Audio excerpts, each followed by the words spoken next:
All right. Well, greetings, everyone. Welcome to the fourth session of the United Nations Permanent Forum on People of African Descent side event hosted by AFRI, All for Reparations and Emancipation, in conjunction with the Afrodescendant Nation. We want to thank everybody for their participation. This is our second side event, sponsored and supported by the United Nations. Last year, spring in Geneva, prior to going to Geneva, we had a side event, and we found out that several people from around the world had saw a side event. So we're excited today to have this event again, and to have all the participants. Last year at the third session, there were over 1,500 participants in the Permanent Forum of African Descent. And this year, it's expected next week in Geneva, April 14th through the 17th, that there'll be already, we've got reports that there are Africans, people of African descent, from all over, from Africa, Europe, South America, North America, that will be descending upon the United Nations to talk about this very, very important issue of reparations. Let me introduce myself formally. My name is Ishmael Abdul Salam. I am the current CEO for AFRI, All for Reparations and Emancipation. AFRI is a UN NGO. We've had that status since 1997. The organization was spearheaded by the work of our emeritus advisors, who you will hear from today, His Excellency, the Honorable Salis Muhammad, and his wife, Her Excellency Harriet Abubakar. Also in conjunction with Ida Hakim, who was very principal in the establishment of AFRI Cure. And it's been since 1997 that we have worked diligently in the UN on this issue of human rights and reparations. I became the CEO director in August of 23, and it's been our mission and my mission as well to engage in UN bodies for the purposes of seeking human rights and reparations for Afro-descendant people around the world. We are honored today to be a part of this historic event as part of our continued lobbying efforts to secure freedom, justice, and equality for our people. I just want you to know that our purpose goes beyond what we're doing today. It's an extension of the work of our leaders before us. It's an extension of the work of Marcus Garvey. It's an extension of the work of Paul Robeson. It's an extension of the work of the Honorable Elijah Muhammad, who said in his writings to seek human rights first. That's what he was teaching our people, to seek human rights first. It's an extension of the work of Malcolm X, who sought to go to the United Nations to bring our case as a student of the Honorable Elijah Muhammad to the UN. And today we're honored to follow that extension of the work of the Honorable Salis Muhammad and his wife, Queen Mashaki Muhammad, Harriet Abubakar, their work in the United Nations. And we've been doing this work diligently for several years. And we just want you to know that that purpose to stay in the United Nations and keep that work going, we must keep that work going. It's not, this is the only place, if you think about this forum, we haven't had any forum in the halls of Congress. We haven't had a forum in the Senate of the United States. And this is the only forum that we've had that have heard the voices of Afro-descendant people here in the United States, in fact, in the Western Hemisphere.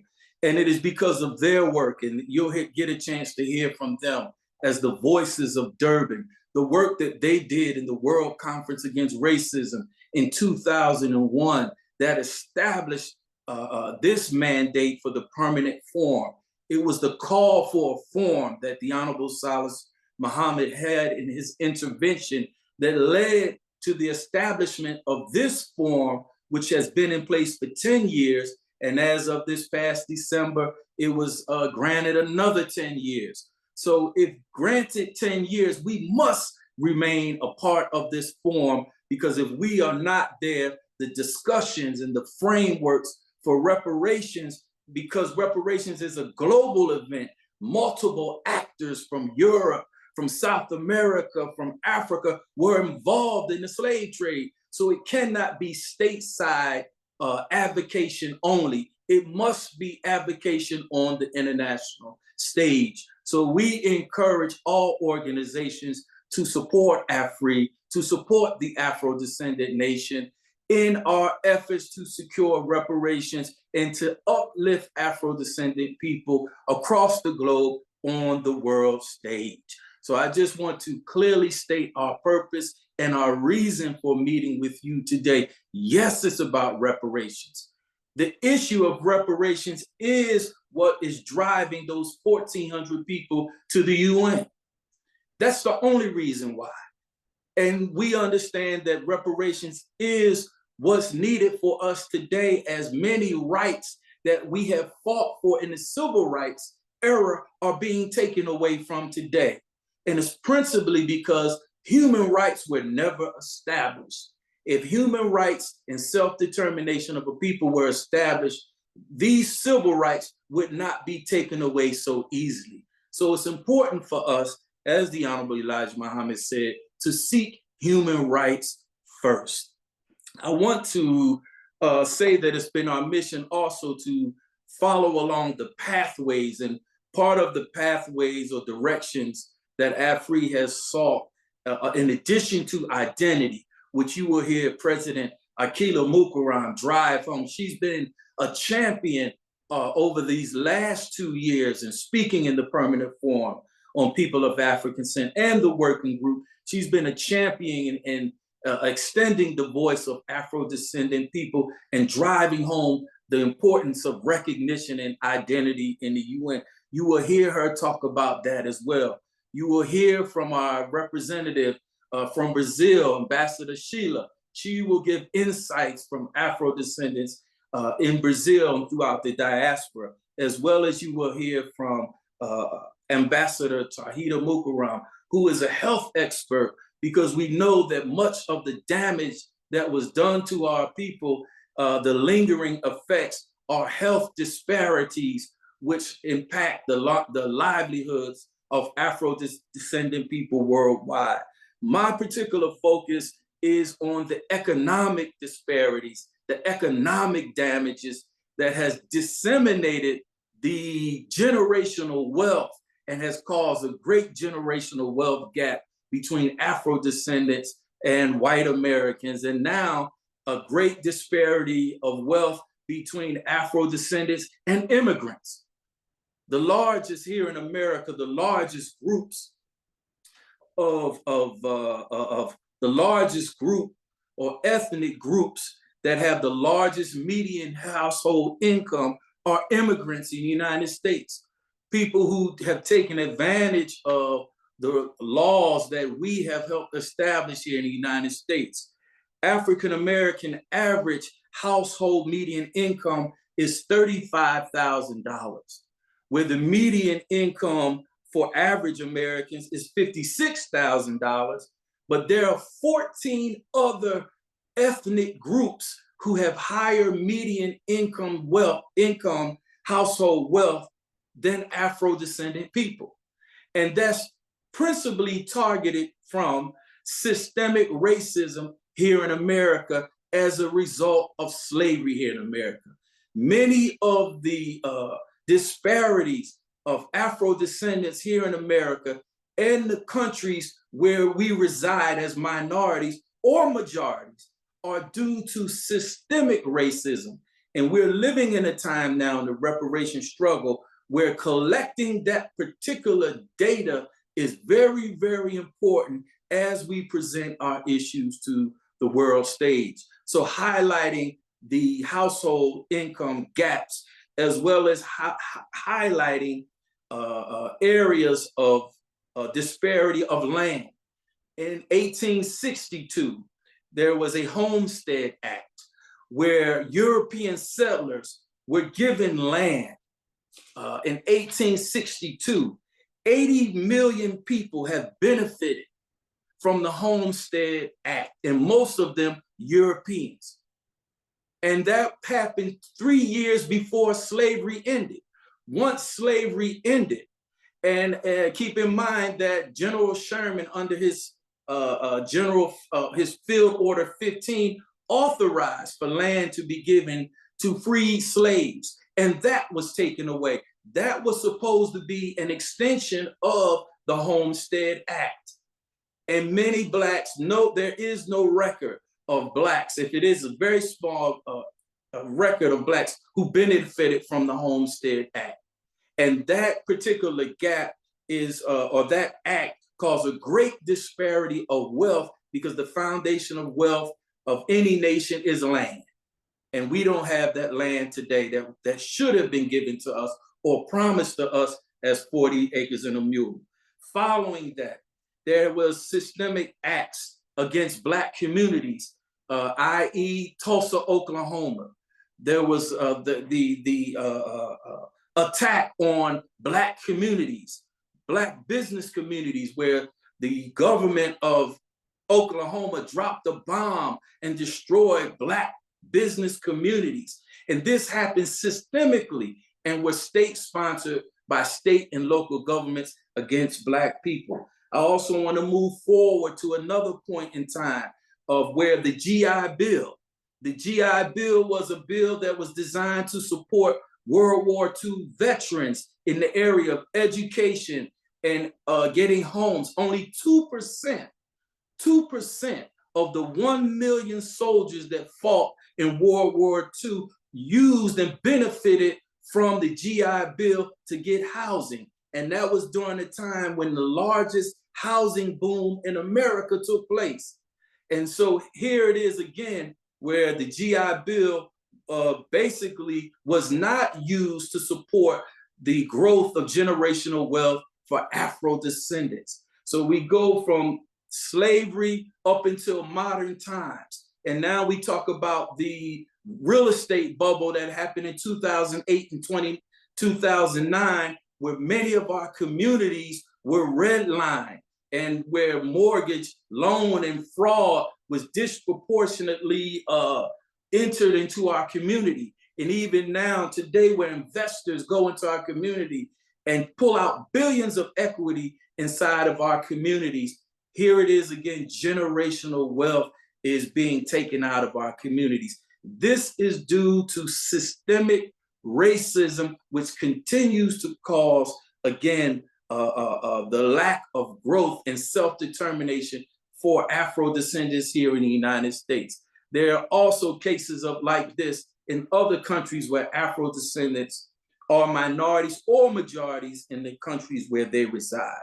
So in my particular target, in going to the UN and speaking and writing interventions, which we have already written and submitted, there is focus on the economic disparities that have happened since slavery and continue to happen.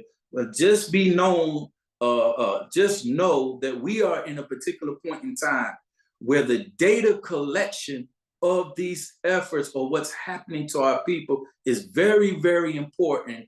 And we must continue to fight and continue to collect the data as we present these issues forward. Most of the successful reparations organizations have become successful because of the collection of data. And now with big data and technology, we have those resources that we didn't have in 1997 or the early 2000s. So now we have the technical tools to collect the data in the areas of healthcare, banking, economics, law, education. So we can use that now to make our cases clearer and more defined as who are the victims and what was the substantial damage and what continues to be the substantial damage to our people and what we need to do as a part of our efforts of self-determination. I'm going to stop my part there and move forward to our guests, our next speakers. I'm honored. I've spoke about them already, but I'm honored that they are here today and honored that we at AFRI have them as advisors to continue to provide support and guidance for AFRI as we maneuver through the United Nations. They also continue to advise and guide the Afro-descendant nation as well. And just know the Afro-descendant nation is a pure model of self-determination, a pure model of self-governance. And that is a result of the work birthed out of the United Nations. I'm honored to introduce them as the voices of Durban. And we understand that the permanent forum has interest in hearing from the voices of Durban, those that fought and went to South Africa in 2001, who fought and made it that the transatlantic slave trade was a crime against humanity. That's a major point in our efforts. So I salute them and welcome and thank you again, His Excellency, the Honorable Salis Muhammad and Her Excellency, Harriet Abubakar. Welcome. Please unmute yourself and speak to us today, please.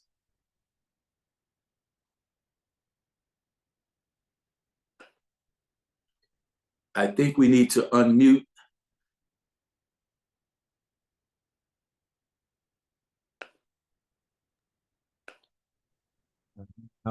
Cyrus Muhammad.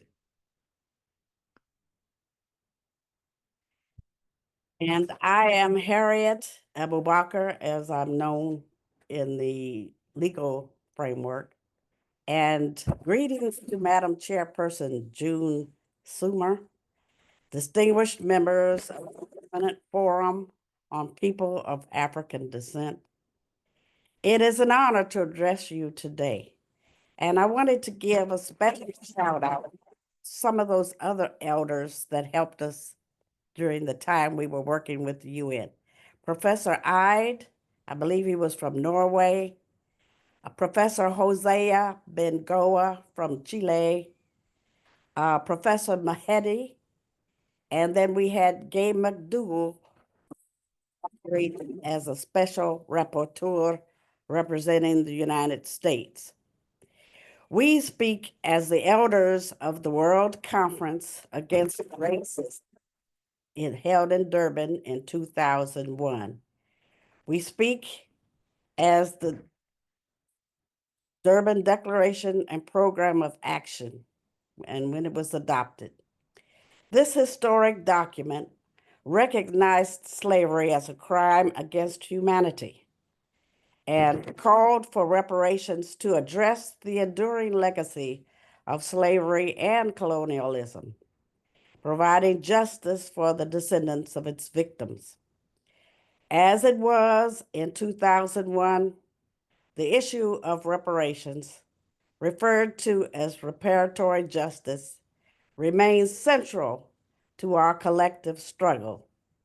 At Durban, we echoed the demands of previous leaders of the human and civil rights movements whose voices were suppressed due to systemic oppression.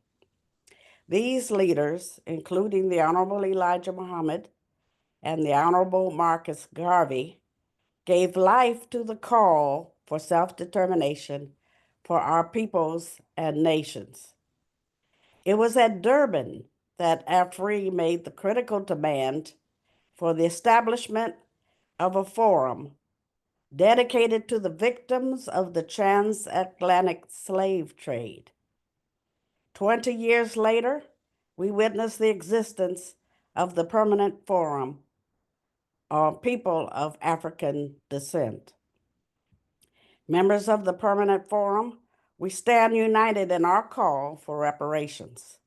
We demand that reparations be provided in the form of land, technical assistance, financial resources, and any necessary support to fully restore the Afro-descendant peoples to nothing less than complete nationhood, a nationhood with equal standing in the global community, on par with all other nations and peoples.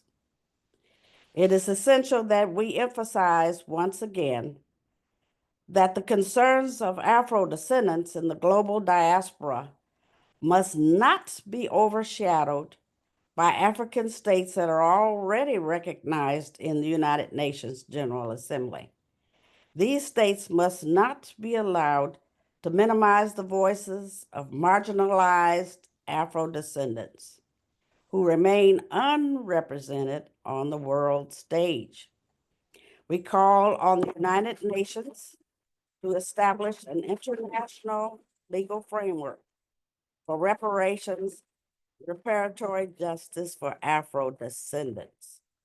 Furthermore, we demand that as Afro-descendant peoples be recognized and afforded all rights to self-determination as outlined under international law.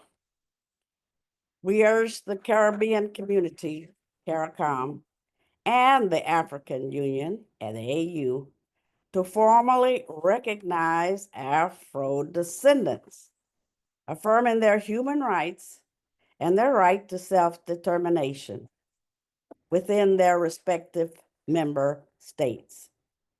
Additionally, we strongly recommend that the Permanent Forum on People of African Descent work towards formally defining the term Afro-descendant in a way that aligns with its mandate and purpose of recognition. We also express our deep support for the next generation of human rights leaders and activists, those who will carry this vital struggle forward. However, we must acknowledge that time is a limited resource, and we are already witnessing how hard-won rights can be revoked. This cause demands our full attention and commitment. As we continue this fight on the world stage, let us be resolute in our belief that reparations are not only our right, but our divine promise that will be fulfilled for those who live and die in pursuit of freedom, justice, and equality. Thank you, and I give my time back to my. Thank you, Your Excellencies. Thank you so much. Thank you for the intervention. It has been forwarded to the UN, and it was received well. If we have time, we'll come back to some questions. At this time, I want to move next to Ambassador Tahita Sabri Bronner, who is an expert in the area of health, who is an expert in the area of organization, of Afro-descendant organizations. She's been a champion at all of these sessions of the Permanent Forum. Welcome, Madam Ambassador. Thank you. Thank you, sir. So I think I want to start with a question. How do we cure ourselves of the disease of disunity that has plagued us for centuries? So as a naturopathic doctor, I believe that true healing begins not by masking symptoms, but by identifying and treating the root cause. Now, this same principle applies when we examine the deep and persistent disunity among Black people, particularly the descendants of enslaved Africans. So before we can find a cure, we must ask the most fundamental questions. What is the underlying cause? Why are we so divided? What happened to us? So the first act of division during slavery was to separate us, isolating us so that we couldn't communicate with one another. Our babies and our children were torn from our arms, and our families were scattered and sold off to different plantations, right? And if that wasn't enough, permanent damage was done by completely erasing our identity. Now, this was essential for the making of a slave because without a shared identity, it was much harder to unite in resistance. So, what happened? Our culture was erased so that we wouldn't know who we are. Our languages were lost because we were forbidden to speak them. So even today, we can't speak our mother tongue. Our original names were whipped out of us. So now we carry the slave masters' names, even today, from the Williams to the Jones to the Smith plantation. And worst of all, our spiritual beliefs, the true knowledge of self and God, were stolen from us. And then, if that wasn't enough, colorism was used to further divide us through centuries of forced mixed breeding and rape, pitching the lighter skin over the darker skin to this day, right? And finally, to put the nail in the coffin, we were made to hate everything about ourselves and each other, down to pitting the Black man against his own Black woman and vice versa, totally breaking down the Black family structure. So we could go on and on about the root causes of our disunity, right? That would take all day. So now let's pivot and talk about the treatment plan. What's the cure for this generational disease of disunity? Well, since our identity was the first thing that was taken away to divide us, restoring our identity should be the first step towards repair. Agree? Because if we don't know who we are based on our shared history, how can we effectively work together towards a common vision? It's almost impossible. So we must self-identify as one people based on our shared history in order to present ourselves to the world with one voice. It's simple as that. So here we are today, myself and the President and Governor General Ishmael. We are here today continuing the work of the Honorable Salis Muhammad and his wife, Attorney Harriet Abu Bakr, who have fought for decades at the United Nations to claim our identity and human rights for self-determination and reparations. And thanks to their work, across nations in the slavery diaspora, we now are united under our self-chosen shared identity, Afrodescendants. We claim it, we embrace it, and we are proud to be Afrodescendants in America alongside our brothers and sisters across the slavery diaspora. We are over 200 million strong, rising together under our global identity as Afrodescendants. So in summary, the treatment plan for healing our disunity begins with number one, formal recognition of our global identity as Afro-descendant, sanctioned by the United Nations and acknowledged worldwide to serve as a foundation for unified action and solidarity. Now, our unified action demands full and complete reparations for slavery and the human rights crime of ethnocide, which was committed against us, that continues to impact us today. Now, what are full and complete reparations, in case you didn't know? It must include a sovereign land that we can call our own for self-determination. And to achieve self-determination, what must we have? Separation from our oppressors. It's absolutely necessary to have complete autonomy and control that will allow us to shape our own future and govern ourselves. And finally, there must be continuous financial compensation for the generations of unpaid labor. And what does continuous mean? For as long as it takes to build on our land, on our own land, and return to being a self self-sufficient people. So that's my time, respectfully submitted. I'll turn it back over to our CEO, Ishmael Abdul Salam. Thank you. Thank you, Madam Ambassador. Thank you for such a well-delivered intervention. To know thyself is to heal thyself. And to identify, self-identify, and to identify oneself with our collective family and community of other Afro-descendants aids to that healing process. Thank you. Such a wonderful view of the trauma from a socio-political perspective. Thank you so much. Well delivered. That brings us to Ambassador Sheila from Brazil, who can speak as well about the traumas of self-identity and the many multiple identities of Brazil and how that causes division, further trauma. But it's her work today and working together with the Afro-descendant nation that bridges us together and fills in those gaps. Thank you, Ambassador Sheila. You have the floor. Greetings, good morning for the ones who are in the United States. I'm right now in Germany, and I present myself. My name is Sheila Silva. I am an Afro-descendant born and raised in a great confinement, aka concentration camp, known today as Brazil.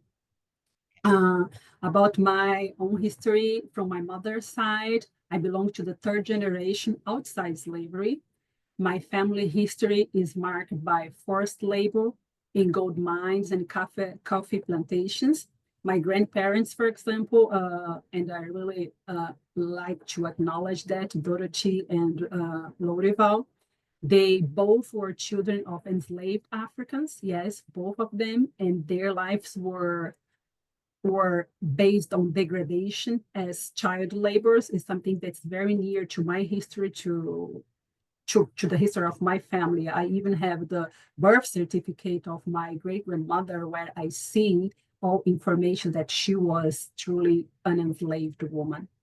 And despite my social and financial challenges being in Brazil, growing up, I became the first in my family to have access to the so-called high-level education, going to the college and earning my degree. Today I live in Germany, and my journey, and it's not just my journey, the journey of a lot of Afro-descendants in Brazil, is the testament to the relentless determination of Afro-descendants, and a source for me even of racial empowerment and motivation. Because of that, I decided to join the Afro-descendant nation, and sharing a little bit about the historical background from Brazil for the ones who don't have any idea about that. Brazil was the first place starting in the early 1500s to enslave Africans, yes, to bring Africans to work as slaves in that area. And it starts with the arrival and the settlement of Portuguese who were criminals, yes, because sometimes it's very difficult for people who are outside this Latin American reality to acknowledge that Portuguese, they are the ones who started the process of enslavement of Africans, and they are also Europeans and white supremacists, right? And Brazil received the most significant numbers of enslaved Africans, around 5 million. And it was the last country to abolish officially slavery. Officially, I say officially because slavery is something that is experienced even today there, right? And truly experienced. A lot of Afro-descendants, they are rescued by sometimes the police, women working as maid. They just receive food, or even not that, they are not allowed to leave their place, and they have no protection. Slavery is something that is going on right now in Brazil, in captivity, I mean, right now. There are a lot of news about that. And after the official abolishment, the Brazilian white supremacists, they established a racial caste system there, where the Afro-descendants are until today on the bottom of the society. But the point is, we collectively, as Afro-descendant, we believe we live in a colorblind society, right? So this is how we didn't have the official Jim Crow there, the instruments that they used to oppress us mentally, to make us to believe that we are a part of that society, was through the theory of racial democracy, that all people, they are Brazilians, all people, they have access to everything, what we can translate today as a colorblind society. And while in fact, we live under unmasqueraded Jim Crow, this is what it is, not on the paper, but it's even worse because people, they even don't know what is going on, where racial violence is a daily reality. And when I mean, what I mean with racial violence, I mean the physical, by the police brutality and criminality, yes, and of course attacks that we suffer just because we are Afro-descendants at schools, facilities that we are not allowed to enter, or when we are going to the supermarket, people following us, saying that we stole things. Every day we have this kind of news where women, children, and men, they must take out their clothes to prove that they didn't took a piece of bread or something like that, just because they go to the supermarket, yes. And also including the physical violence, as I said.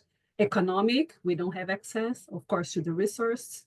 Political, we don't have any access to political space until today, although we are almost the majority of the society. And the social violence, yes, in healthcare, school system, housing, on all levels, yes. The most of the Afro-descendants, they live in the so-called favelas, that I can translate as slums, or in the reality of the United States, they are the hoods, yes. So where we know that drugs are going on, unemployment, violence on all levels against women, men, and children. And my message here is to change our reality, and the reality that we as Afro-descendants, we experience throughout the Americas, not just the reality in the United States, not just the reality in Brazil, it's the reality in Venezuela, it's the reality in Cuba, it's the reality in Puerto Rico, it's the reality in the Dominican Republic. I can also speak for these brothers and sisters because our history, social, how our societies were built is very similar, because our colonizers, the white supremacists, they are the Portuguese and Spanish people. So our history, we share, even the social organization is very similar. Because of that, I can speak for them. Is we must unite, yes, under this identity Afro-descendant, so we can fight for restoration, self-determination, and reparation, right? And these are the key areas where we need to focus our efforts to achieve justice and freedom. And this is our identity. It's not religion. It's not our skin complexion. It's not the country where our ancestors were brought. It is around our identity that is Afro-descendant. And thank you for the time. Thank you for the stage. Thank you, Ambassador Sheila. Your intervention reminds us of our common experience. What our brothers and sisters experience in Brazil is similar to what we experience now. And even though the differences are language, or Portuguese, Spanish, French, Dutch, these are the things that has caused the division amongst us as Afro-descendants. Thus, it points to the wisdom of why our leaders went to the UN to help support the linguistic differences. It was the UN that helped provide us with interpreters and the mechanisms for us to connect with our brothers and sisters in Colombia, in Brazil, in the Caribbean. And as a result of that, we are together today. So we appreciate you. We appreciate the fight that the Brazilians bring to this struggle. And just know that we are together. We are one family. We are one people, one global identity as Afro-descendants. Thank you so much. Thank you so much. Now, that intervention leads us to President Akila Mukaram, who has been from day one of last year. I would say she is the voice of our people for 2024 and now 2025, hitting home the issue of and definition of Afro-descendant people. I have to say I had to bear witness when the entire room in Geneva gave her an applause for taking such a strong stand at the recognition of Afro-descendant people. And I don't want to delay her talk because she's going to bring it home as she did and what she's going to do next week in New York. But thank you so much, Madam President, for being here and being a champion of our people as the president of the Afro-descendant nation. Thank you, Governor General.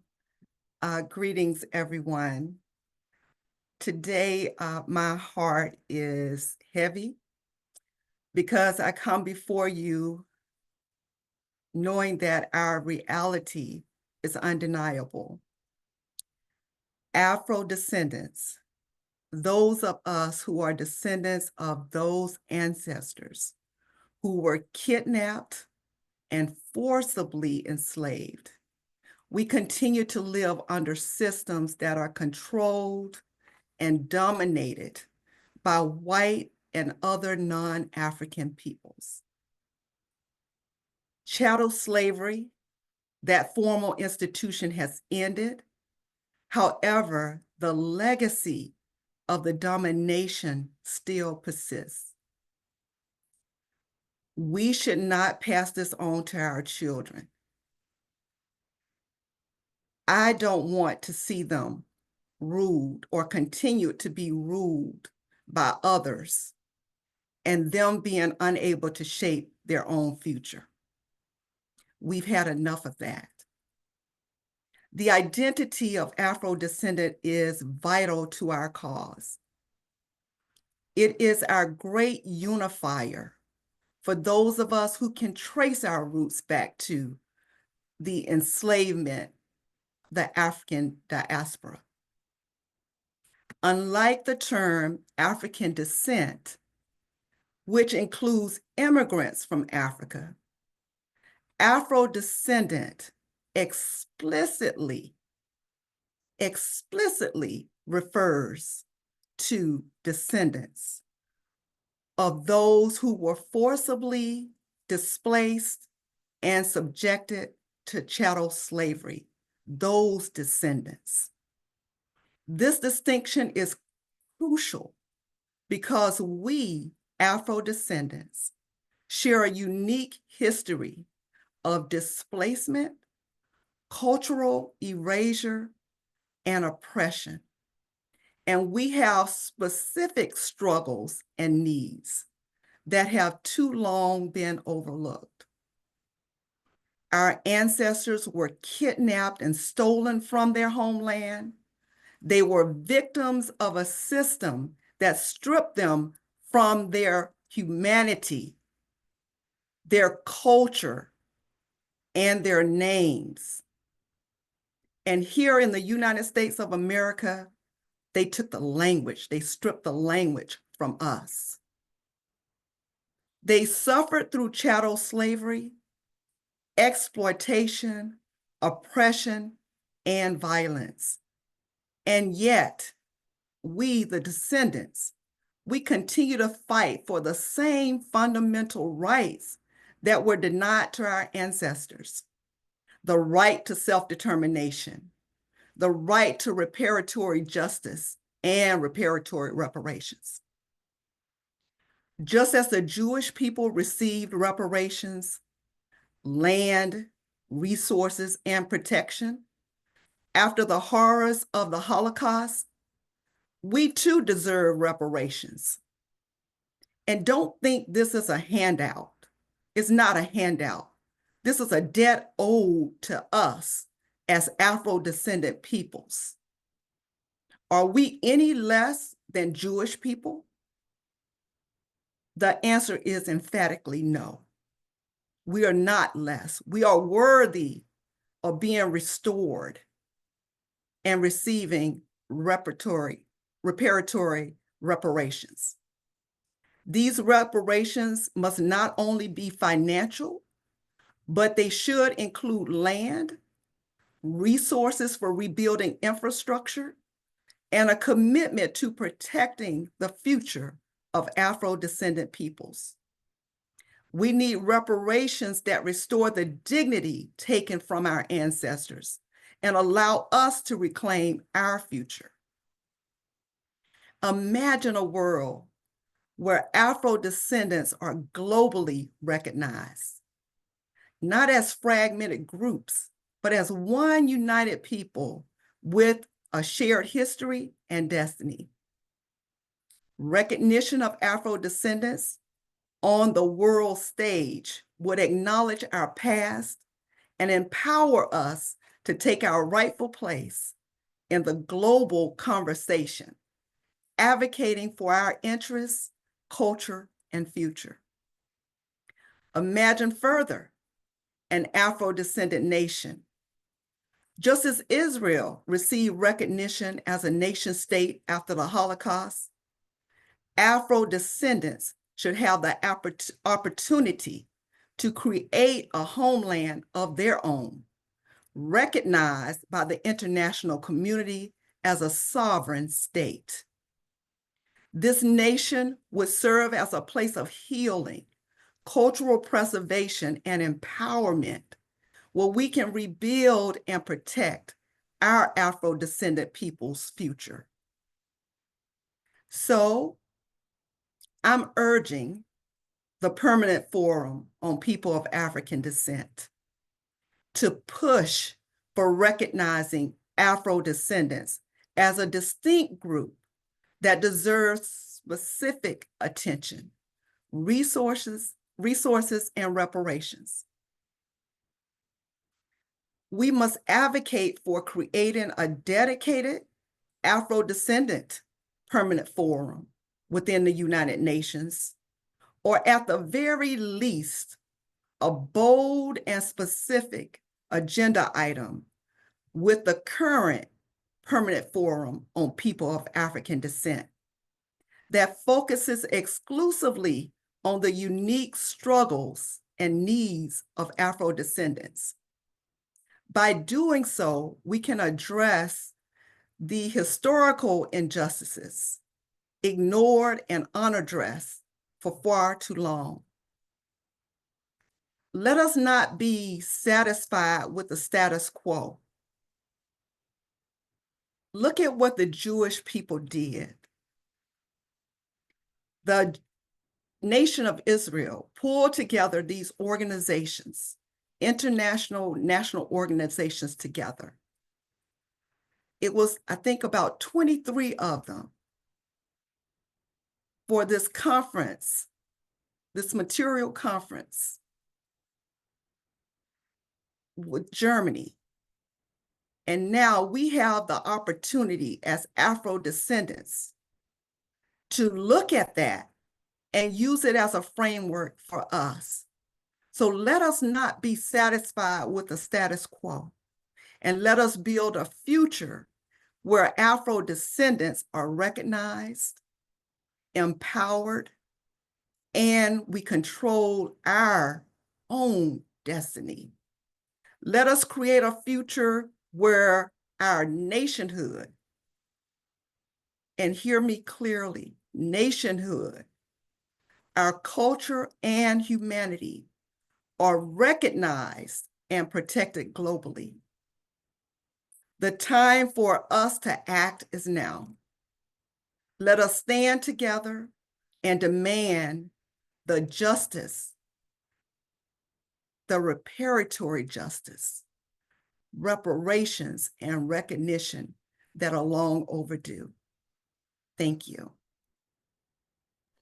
Thank you, Madam President. Excellent, excellent delivery of your intervention. Thank you so much.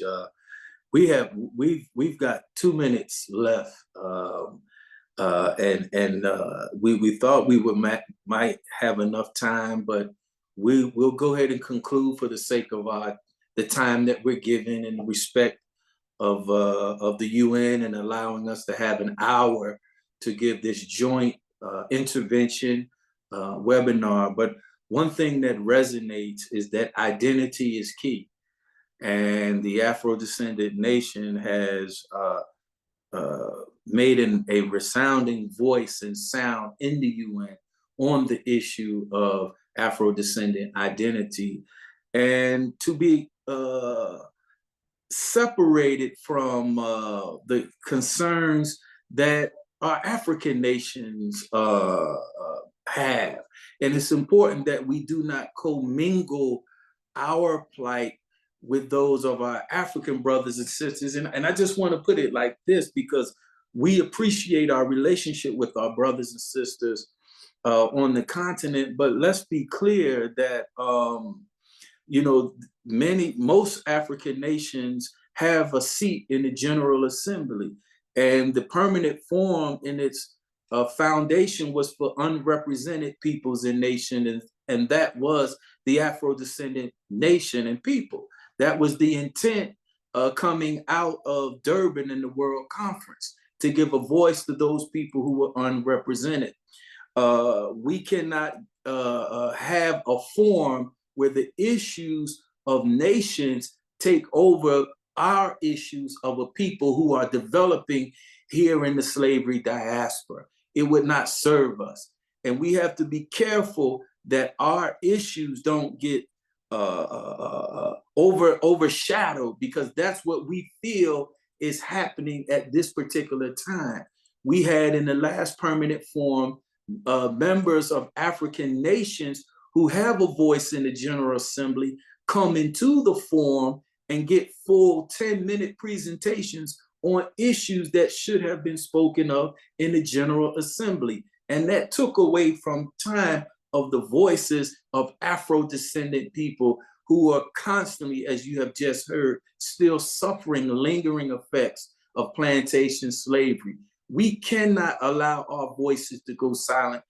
We will not allow it. And as Madam President just stated, if this is to be part of this new form, give us a separate agenda item exclusively for Afro-descendant people of the slavery diaspora. If not, give us an entirely separate forum where we can have our issues heard and discussed and remedied, because our issues are different. Our issues have different measures of remedy, and we want to make sure, because the majority of the voices that attend this forum are those who want reparations, and they are the voices of the diaspora Afro-descendants. So thank you all again for this time. Madam Ambassador, as our technical host, I want to thank you. Is there a special message in keeping with our time that I need to know? Yes, sir. So we are expecting our conductor, Attorney Malik. Okay. And he says that he apologizes that he's running late. Okay. He's got so many things going on today. So I told him that we would go over a little while, for just a bit, for him to come on. So he said, okay, that was the last I heard. And so if you want to start with questions and answers, and then we can go back to Attorney Malik when he comes on. Okay. For the sake of the panel, if we can, I believe another 15 minutes. Can we keep our audience for another 15? Will that work with the time? And because everyone has been patient, and there are other seminars, so let's do that. 15, and I'll start with some questions to our excellencies, our emeritus advisors. What is it that you would like to see going forward in these forums, in the permanent form, and what you would like to see happen on the world stage for Afro-descendant people? Well, I think one of the most important things that needs to continue, it has been pointed out by our president, in that we need our own place and space within the United Nations. We use AFRI because we are an NGO with consultative status, but we need to have a continuation of the same kind of platform they extended to us. They made a special item on the agenda for every single meeting. They called it the lingering effects of plantation slavery. So that might be something that we could continue to use in the future. Thank you so much. And I want to mention that you mentioned Ms. Gay McDougall. We did see her name. She'll be presenting in New York, and I remember we were there with her in Chincha, in Chincha, Peru. So we'll have an opportunity to meet with her. Mr. Muhammad, you mentioned last week about the Honorable Elijah Muhammad and the purpose. Did you just have anything to say about, you mentioned that it's because of the Honorable Elijah Muhammad that we are here. Did you want to say something in reference to that for our panel? And not exactly. And not now. Yes, sir. Yes, sir. But thank you. It is because of the Honorable Elijah Muhammad that we are here having this discussion, and we are in the UN. That's right. Thank you. I would just add to this that what we're trying to do in coming together is get all of our organizations together and give credit where credit is due. And we have a lot of organizations that have been working for over 100 years. Let's not forget their efforts either. But the point is, put the religion aside, put your political differences aside. Let's discuss and concentrate on what we as a people, all 250 million of us, have in common, and then go from there for the future. It's going to take time, but everything does. We've got to do it. Thank you, Your Excellency. I want to draw that when you say collective unity to Ambassador Sheila, who you spoke about Brazil and the disunity, and we understand Brazil has at least over 50 identities for our people. What does collective unity as Afro-descendants look like to you, and how can that be achieved for our people? In Brazil, it's truly the identity. This is the topic on, so really, really important, because as you said, the society was, the political or the collective consciousness was based on colorism, what you call colorism in the United States, where if people, they have a parent or somehow European ancestry, they have the possibility to become white. Yes, it's not like the United States, you are black, at least in the collective consciousness there, no. So if you are lighter, if you have some European futures, you have the way to become white. Yes, and this is what people, they want to be, because it's not, it connects with resource, with social acknowledgement, etc. And being black or Afro-descendant is something that's not good. The society was built in this way.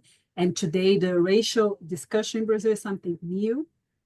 People, they really have a problem to understand that the oppression that we suffer, it's because we are Afro-descendants. This is a huge problem, because this so-called colorblind society theory that is going on there. And of course, once we don't have this clear identity, what they use, the word that they use there to try to bring in a kind of identity is Negro, yes, where they include Afrodescendants, so who have two Black parents and others who are so-called multiracial, but it's bring a lot of confusion because in the end of the day, the ones who are so-called multiracial, they don't want to identify as Afro-descendant, and this is the identity. The point there is the identity really to introduce this. It's not just an idea, but that people embrace that the most important is you are poor, you have been violated because you're African ancestry, because you are an Afro-descendant, and this is what we should fight for, to get this identity, really to build a economic, political power, and of course, joining the Afro-descendant diaspora, because there is also a problem there, political for the ones who are intellectuals, that if we introduce certain ideas, they come, oh, but it's from the United States, they want to control us or something like that. They tend to see us separated because the low national, so-called national, low self-esteem, yes, so they are Americans, they are imperialists, so the Afro-descendants, they are Black, this is the word that they use, they just want to control us, their issues are not the same. But for me, so I go to the United States every year, twice or 3 times in the year, and really to experience the reality, and the reality that I learned in Brazil, that you have a very good life collectively, that you have money, that you are Hollywood people. Yes, we have a very good image from Blacks in the United States or Afro-descendants. And once I arrived there, the first time I was in the United States, in New York City specifically, I was in 2022. I was shocked because the only difference that I saw between your reality collectively and our reality in Brazil is the language. Nothing more. It was just the language. The way, the level of degradation, illness, mental illness, drugs, even this, what's the name, these liquor stores where Afro-descendants live. This is the same thing. I was shocked because I was expecting Hollywood. Yes, oh, yes, this Will Smith collectively, because this is what we learn. We don't learn anything negative about Afro-descendants in the United States, that you are successful, even politically, yes, because you influence us a lot. And once I saw that the majority of Afro-descendants in the United States, they are living in the same way that we are living, although you are in the United States that has this military and political power, I understood, okay, our situation is the same. And this is what I bring when they start to have this national separation discussion. People who never left Brazil or even the neighborhoods where they are, they start just having discussion, think, oh, they are imperialists, they want to control us. I tell them, no, it's not the fact. The majority of the people, they are living like us, struggling every day to eat, living on the streets, on drugs, pregnancy, in the teenage pregnancy, all level of degradation. And this is the identity that we must understand, that we are one people. And for me, it's clear, this is how I grew up. I was very influenced by my education, by my father, because of the Nation of Islam, because he read a lot. And it was the base of my education, that we have a shared history, and we must start from this point. Shared history, and the situation that we are living right now is very similar. The difference is geographically, yes, and the language, more than that. And of course, the colonizers, the ones who colonized or enslaved you were the British or Anglo-Saxon, ours were the Latino or Spanish or Portuguese people. So identity is the main point. That was, thank you, Ambassador Sheila. That was a very a good insight for us as Afro-descendants in the U.S. Because to know that white supremacists use imagery to make it appear that all Black people in the United States are doing okay, and it brings me to the point why we need the data. When you have data to show the disproportionate disproportionalities of healthcare, wealth here in the United States, the numbers won't lie. And even though they show images of actors and entertainers, that's not the true picture of what's going on in our neighborhoods in our communities. The majority of our people in the United States are suffering. And if they're not suffering, they're just getting by day to day, paycheck to paycheck, just to maintain an image or status quo. So thank you for those two questions. I do see Attorney Malik. I see him. I do see his check-in. Can you unmute yourself and let us know that you are in? If you could turn your camera on, that would be great.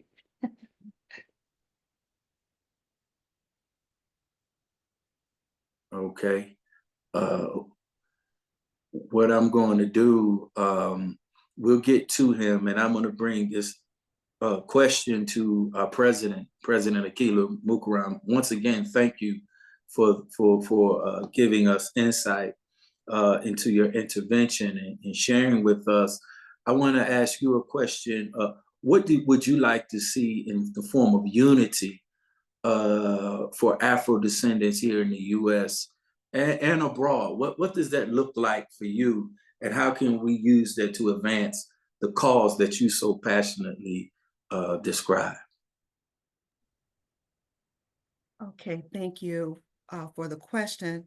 So it kind of, for me, goes back to what the Queen was just mentioning about organizing the organizations. And just as I mentioned a few minutes ago, that Israel, the government of Israel, organized their organizations to go after reparations for the Jewish people. We could do likewise in using that framework. So I would like those organizations for us to organize ourselves and decide on what we need to do, study the framework, and then tweak it to where we can use it for ourselves, because they've already set this precedence for people that are in similar situations, although ours was much more horrendous than what occurred with the Jewish people. Nevertheless, though they did suffer some terrible horrors. But I would like to, as a first step with us doing that.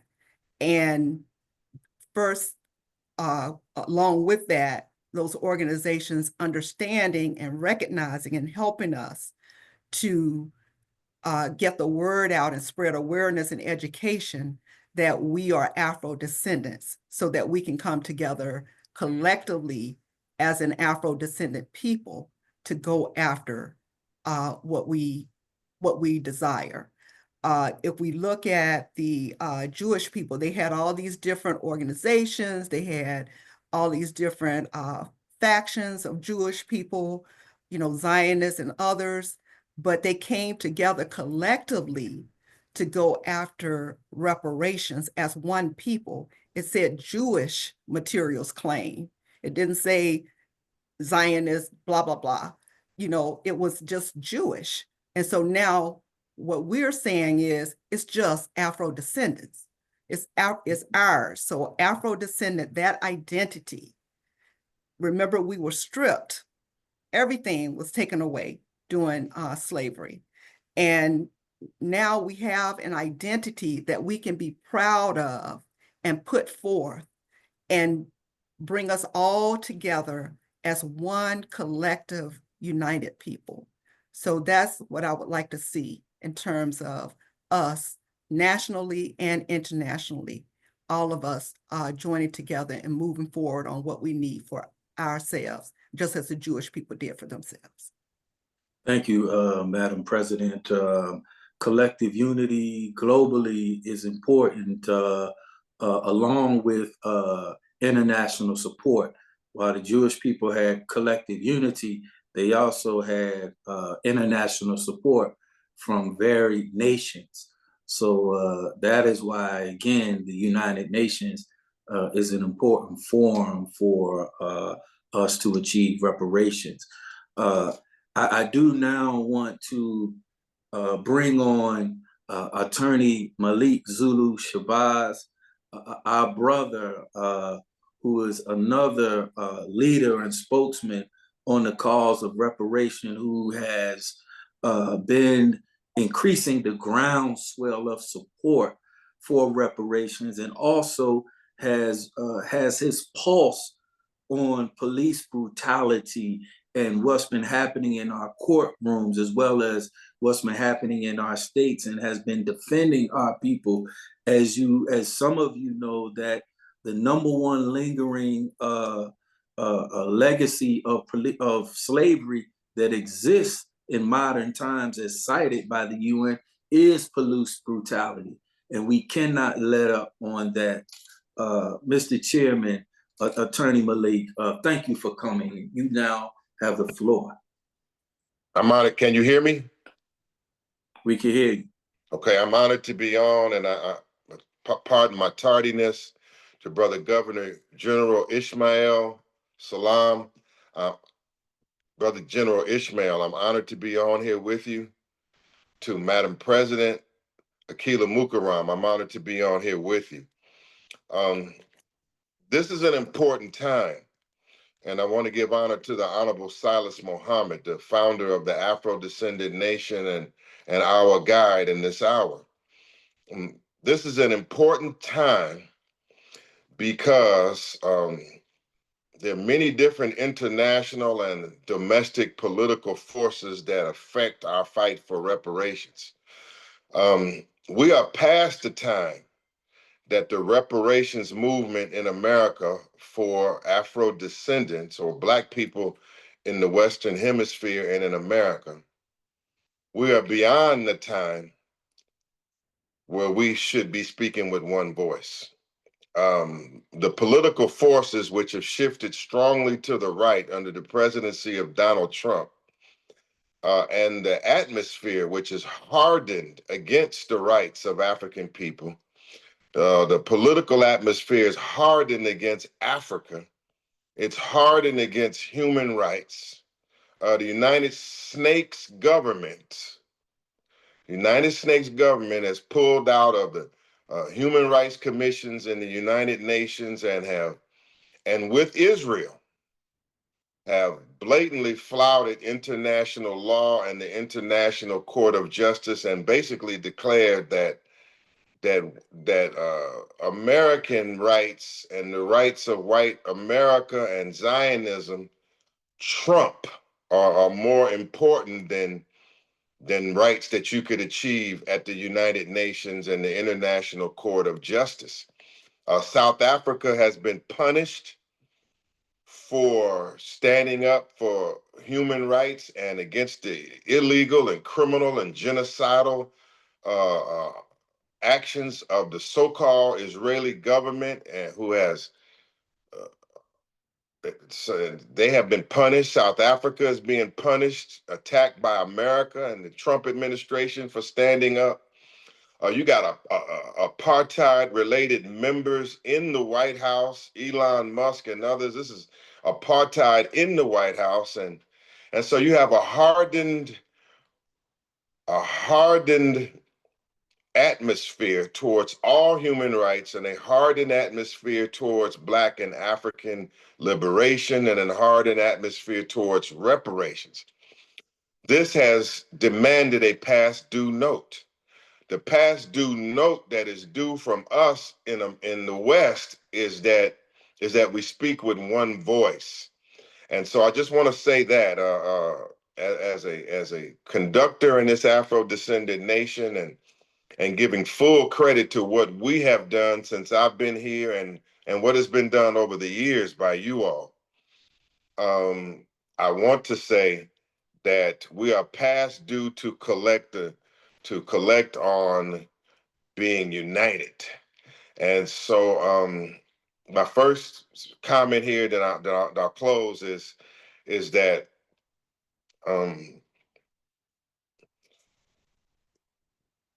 we must show that the reparations fight and the self-determination and separation fight in America speaks with more of a one voice. That's a past due imperative. We must speak with more than a plethora of interests. We have to show that we have a single interest. Uh, and of course, I say that interest is the Afro-descendant nation and the work that we're doing. And my advice is to cut down on factionalism. You know, you got a lot of groups running around in America, and, and, and they're just not united enough to meet the challenge of the time. Uh, and and that's going to be bad for us. We have to achieve this goal. Um, and in order to achieve this goal, we have to speak with one voice because our enemy is speaking with one voice. We have an enemy that has drawn a coalition together of a wide range of white people. And they have come together in a MAGA Republican movement and have seized power in America and achieving their objectives. And we as Afro-descendants or Black people must unite. So that's my message to every other reparations leader that is here, every reparations activist that's involved, that we have not united enough, that we have not come to the table enough, that we have not accelerated our efforts so that we can show the world, the United Nations, and everybody involved that we do speak with one voice. And so that's what I'm out here striving for. I'm continuing to strive to bring unity to this process. Later on at 2:00 today on this same, well, on my page and other pages at 2:00, the Black Panther movement, they're coming out today. Black Panther movement, of which I'm an advisor and legal counsel to. They're going to be coming on because the Black Panthers have decided to speak with one voice. The Black Panther movement here in America and Africa, and that's going to be a welcome addition to the Afro-descendant nation. A united Black Panther movement is going to help this process, and they have decided that they're tired of the differences and they're tired of the infighting and they want to make progress. So I just want to say as I close that that's what I'm here for right now. I recognize the dangers of the hour. I recognize the the the the power of the enemy. The enemy does have power. And we need that Afro-descendant power. We need Black power. And I'm continuing to reach out to do all I can so that we come to the table and speak with one voice. And I believe that's the position of the Afro-descendant nation, that we are going to settle all differences in this hour and that we're going to exhibit that we speak with one voice because we're outgunned right now. Well, in terms of achieving full and complete reparations from United States under the leadership of Donald Trump, we're going to have to step up our game. And we're going to have to take stronger action. The white man and Donald Trump is enforcing sanctions and tariffs on all of his perceived enemies of America. He's placing sanctions or tariffs on friends and foes. And so if we are united, the enemies and the people that owe us reparations are going to have to feel some united pressure and united punishment.